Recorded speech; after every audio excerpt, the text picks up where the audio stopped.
大家好，好耐冇見大家啦。咁啊，大家有冇掛住我哋呢？因為咧呢一排咧，我哋個會有啲新 project 搞緊，所以咧就我哋嘅頻道就停咗一段比較長嘅時間。希望大家唔好介意。咁我諗大家掛住我之餘咧，都應該仲有掛住上次收視講緊嘅古仔。佢講到點樣同龍哥認識，大家咪好想聽埋個古仔落去呢。咁等收視繼續同我哋講落去咧。So, how did you get to know Bruce? Oh, my best memories, my first memories of Bruce, when he was every morning after breakfast, I came out onto the balcony of the school on the third floor, and I looked down there and I saw somebody doing pull-ups. And I was counting sometimes, 1, 2, 3, I reached 50. And Bruce was doing all these pull-ups on the spar down there by the scout place. And after 50, I usually stopped counting, but Bruce continued to do pull-ups beyond 50. So, That's really my first acquaintance with Bruce. And then I learned more about Bruce, especially from Brother Kenny, who took him into the school. He transferred from La Salle to our school, and he did well, and we are happy about that. Yes. And then also from Brother Edward. He was a sort of mentor for Bruce, because Brother Edward was also, he seemed to be somewhat rough, but no, he had a very good heart. And he understood the youngsters. And yeah, through these two brothers, Kenny and Edward, I came to learn more about Bruce, because I did not teach him he was not in one of my classes. so at the time you was still a brother, not yet to become a principal. You were a teacher? No, I was. You were at the time. Yes, that is correct. At that time, I was a teaching brother here. I Teaching became principal in '71. Thank you. It's a very interesting story. And so the next one. So, okay, maybe you should go back to the time you first met Bruce. How was the first impression about Bruce? Well, as I mentioned, I did not teach Bruce in class. I did not have him in the classroom, but I just met him like any other students. The best memory is about doing his pull-ups. And then one day it happened we were to have a boxing match competition with KG5, with the King George V school. And I knew about it, and then Brother Edward again, the man for sports and for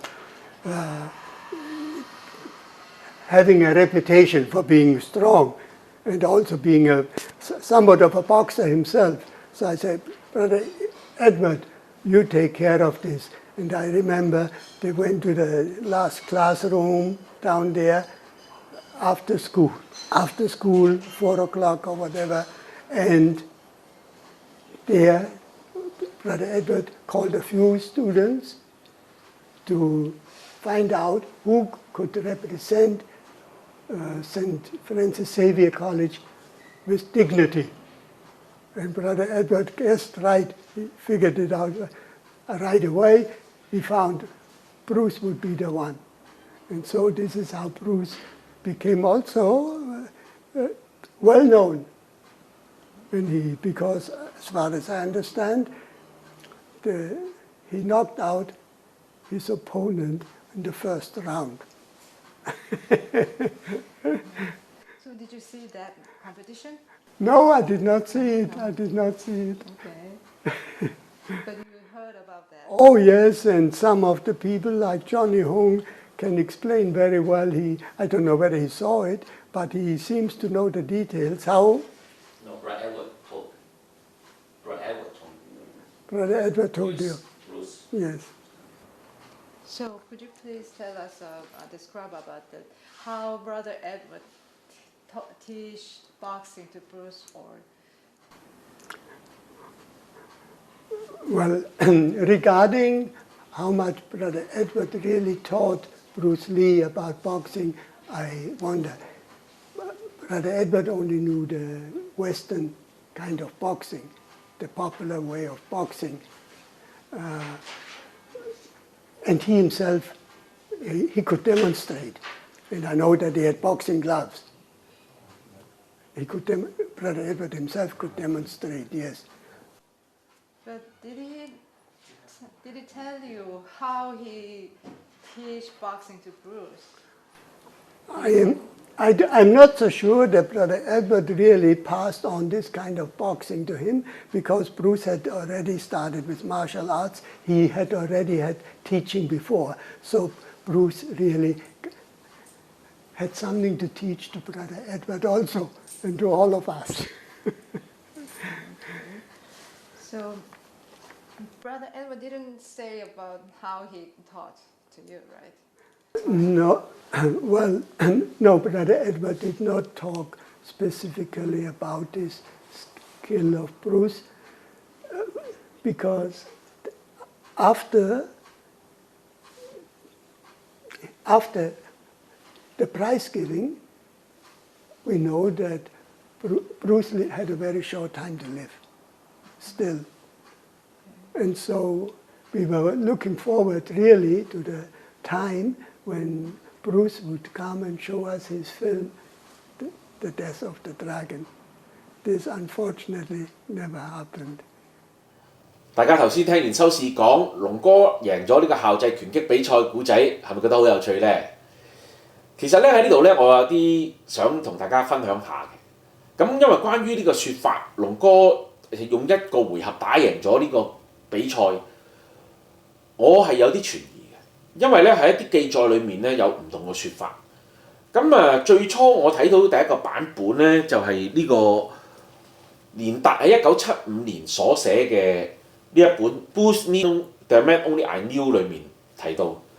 喺度入邊咧有一個章節咧，佢講到龍哥嘅日記裏面咧曾經寫過喺1958年嘅3月29日，佢贏咗呢個校際拳擊比賽一個3連霸嘅冠軍，呢、個冠軍咧叫做 Gary。咁個地點咧喺呢個聖 George School 裏面，咁聖 George School 咧已經係冇咗㗎啦。咁佢個位置咧就係呢個九龍塘羅福道，而家澳洲國際學校嗰個位置。咁呢度咧其實佢就冇寫到究竟幾多個回合嘅。咁但係連達咧喺後一頁裏面講到咧，龍哥只不過一個回合咧就打贏得咗呢個冠軍。咁喺另外一本書咧《Bruce Lee The Untold Story》裏面咧，曾經咧其實有記載過。亦都刊登咗龍哥喺呢個比賽裏面嘅相片，咁好不幸啦！呢幅相啱啱個跨版，所以整得唔靚。咁但係入邊咧，亦都冇細節咁提到龍哥究竟打咗幾多回合贏得到呢個冠軍。如果據收視同埋 Linda 講法，其實就好簡單，就係一個回合贏得到呢個冠軍。咁但係咧，我喺好多年之後，我喺一本舊雜誌裏面咧有一個新發現，呢本係咧1959年喺香港推出嘅銀燈雜誌第143期。咁入邊咧其實咧有一個報導啦，咁入邊嘅標題咧就係、東方占士甸李小龍的詠春拳。咁入邊咧其實咧就刊登咗一個報導，就關於李小龍咧就贏得喺去年即係1958年嘅時候咧，一個校際拳擊比賽裏面嘅一個記錄嘅。咁刊登咗佢喺呢個比賽裏面嘅相片啦，同埋佢領獎嘅相片啦，亦都有佢同詠春掌門佢個老師葉問嘅相片。咁亦都有啲電影嘅劇照，入邊已經刊登緊呢個人海孤雄嘅相片。咁其實喺呢啲類嘅資料裏面咧，我推斷咧，其實呢啲資料係因為咗報導李小龍即係宣傳人海孤雄嘅資料嘅時候咧，就訪問其中一個主角。咁而入邊呢啲咁嘅拳擊報導啊、學詠春嘅資料咧，我相信咧其實係由阿龍哥提供俾佢，因為我諗一個電影雜誌其實冇興趣去報導一啲個人嘅一個咩拳擊比賽啊，或者佢拜師練武嘅資料。咁我相信呢啲資料都係由龍哥主動提供俾佢。咁入邊咧其實寫得好清楚咧，佢會講到呢個比賽究竟係打咗幾多個回合？譬如佢都有寫第一回合，他首先擊中對方的下顎，連環追擊，對方無法回擊。喺第二段寫住第二回合，他使用枕手壓制對方，低擊腹部，被公證人警告一次。第三回合拳擊繼續進行，他使拋擊拳法，結果擊倒這個3屆校際的冠軍了。第四幅圖入邊寫住咧，由校際主任頒給金牌獎，佔了1958年香港校際的拳王寶座。咁呢度都好清晰講出3個回合裡面嗰個情況啦嚇。咁如果唔係由李小龍復述翻，我諗個記者唔會知道李小龍用緊乜嘢拳法啦嚇。咁如果呢個係由李小龍提供嘅資料嚟講咧，我諗冇理由會將一個回合變成咗3個回合。咁呢度其實我就覺得係相當之清晰嘅。咁所以咧，對比翻 Linda 同埋收視嘅講法，我覺得呢度會產生一個疑點喺度，因為 Linda 我諗佢都係聽即係個憑記憶聽龍哥嘅復述，而收視都講明佢冇去睇過次比賽，佢都係聽翻佢個同事即係 Brother Edward 可能去講翻咁樣。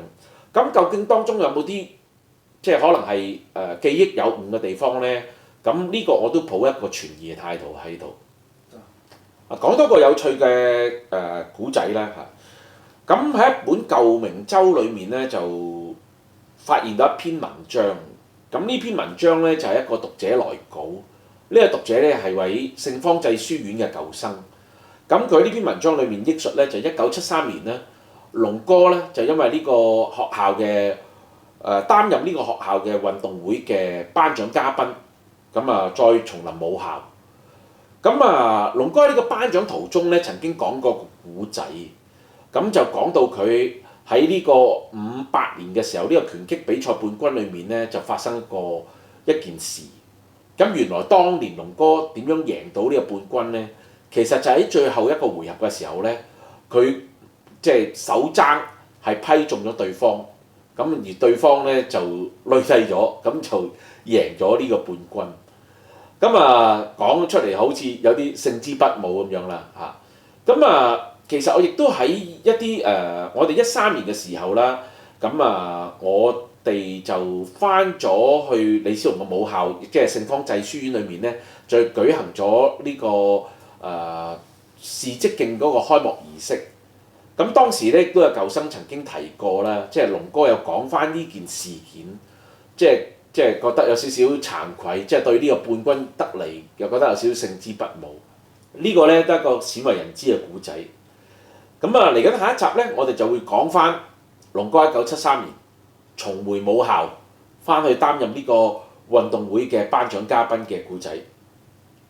咁大家下次見咯喎！咁睇完呢條片，記得俾 like 我哋 share 同埋分享。